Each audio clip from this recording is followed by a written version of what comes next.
After I became open to this idea that my dad was still with us, that he had shed his physical body, but that his soul was carrying on, I began to look at the circumstances a little bit differently.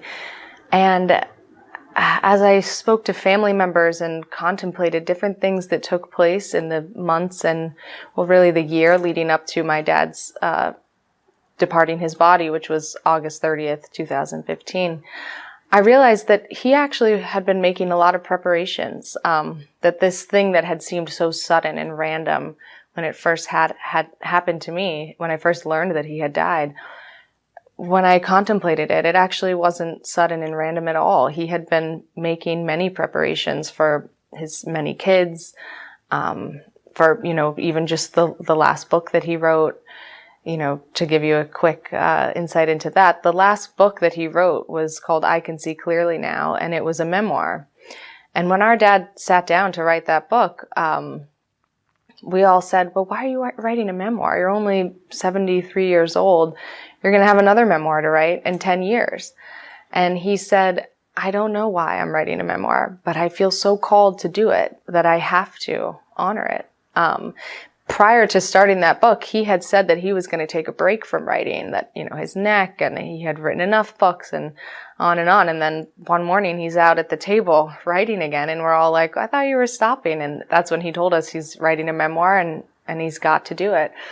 He passed away about a year later. So had he not written that book then, it probably wouldn't have finished. And I think his soul knew that his time was coming and that he needed to wrap up his writing career with this final memoir. But even bigger than that was when I remembered that, so my dad had my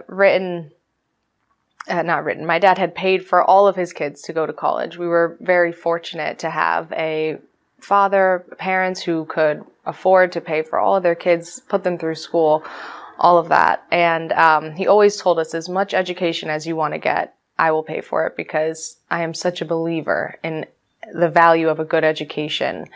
And the more we know, the more powerful we can be, and the more compassionate we can be. So he was always for furthering your education. So in 2015, I was in graduate school. I had already gone to undergraduate school, to college, and now I had started a graduate program at NYU. And my father was paying for it, which was, so incredible of him. So he had put all of my siblings through college, and he had a system of the way that he did it, which was at the beginning of each semester, he would write us a check for the expenses of not just tuition, but also our living expenses for that month. And we had to write out a budget and agree to a number, rent and bills, living expenses.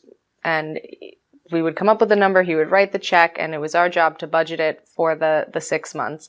And then he would write another check at the beginning of the next semester. He had done this since my sister Tracy was in college. She's 20 years older than me, so he had the same system for a long time.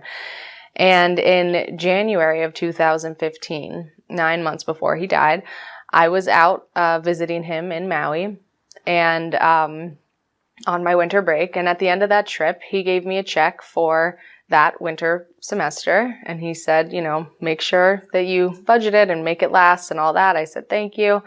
I left, I went home, and I deposited the check. About a week later, I got a call from my dad, a week or two later, it was probably February now. And he said, I just want you to know that I just mailed you a check for all of your remaining semesters in graduate school, which at that time was like 5 more semesters. This was a 3-year program. And I was just at the beginning of it. So I said, why, Dad? Why you sent that so much money? I was at NYU living in New York City. I mean, it's not a cheap school. It's not a cheap city. So I was like, that's an insane amount of money. Why are you going to send it to me all at once? And I'll never forget. He said, if anything were to happen to me, I want to make sure that you get to finish school. And I want to make sure that I fulfill my promise to you, which was that you will get to finish your school and that I will pay for it. So I just want you to take that money and make sure you budget it correctly. I trust you. And I said, Dad, I fought him on it. I said, this is just too much money at once. I mean, I don't feel comfortable accepting that much. Can we please I'll rip up the check when I get it. Let's just go back to doing it the way that we always did it. And he said, Sage, I insist that you deposit this check and don't upset me. And my dad was usually, lighthearted and easygoing about things, but he had a very serious tone on this call, and it made me nervous. And I thought, I was saying to him, I don't like the way you're talking. Nothing's going to happen to you. Let's just keep doing it the way we've always done it. And he said, deposit the check. So I listened. I actually opened a separate checking account, so I didn't think I was like Miss Moneybags over here and start planning vacations and all of that. And I put the money aside, and 8 months later, my father died. Now, if he hadn't have given me that money, I wouldn't have had it. He wouldn't have fulfilled his promise to put his youngest daughter through, as much school as I wanted to go. And, what that said to me when I remembered that, at first I didn't remember it, but when I remembered that, wow, he gave me that money just a few months before he ended up dying. His soul was preparing. His higher self knew that his time was coming. He had never done anything like that before. He didn't like writing big checks, So this was just very unlike him. And I wholeheartedly believe that some part of him, I don't think his conscious self knew that his time was coming, but some part of his higher self knew and was making preparations. And that's not the only story. I mean, my sister Serena has a few that she's going to share, and several people in my family were able to reflect on just some things that he did in that last year or those last few weeks where he was truly preparing to leave.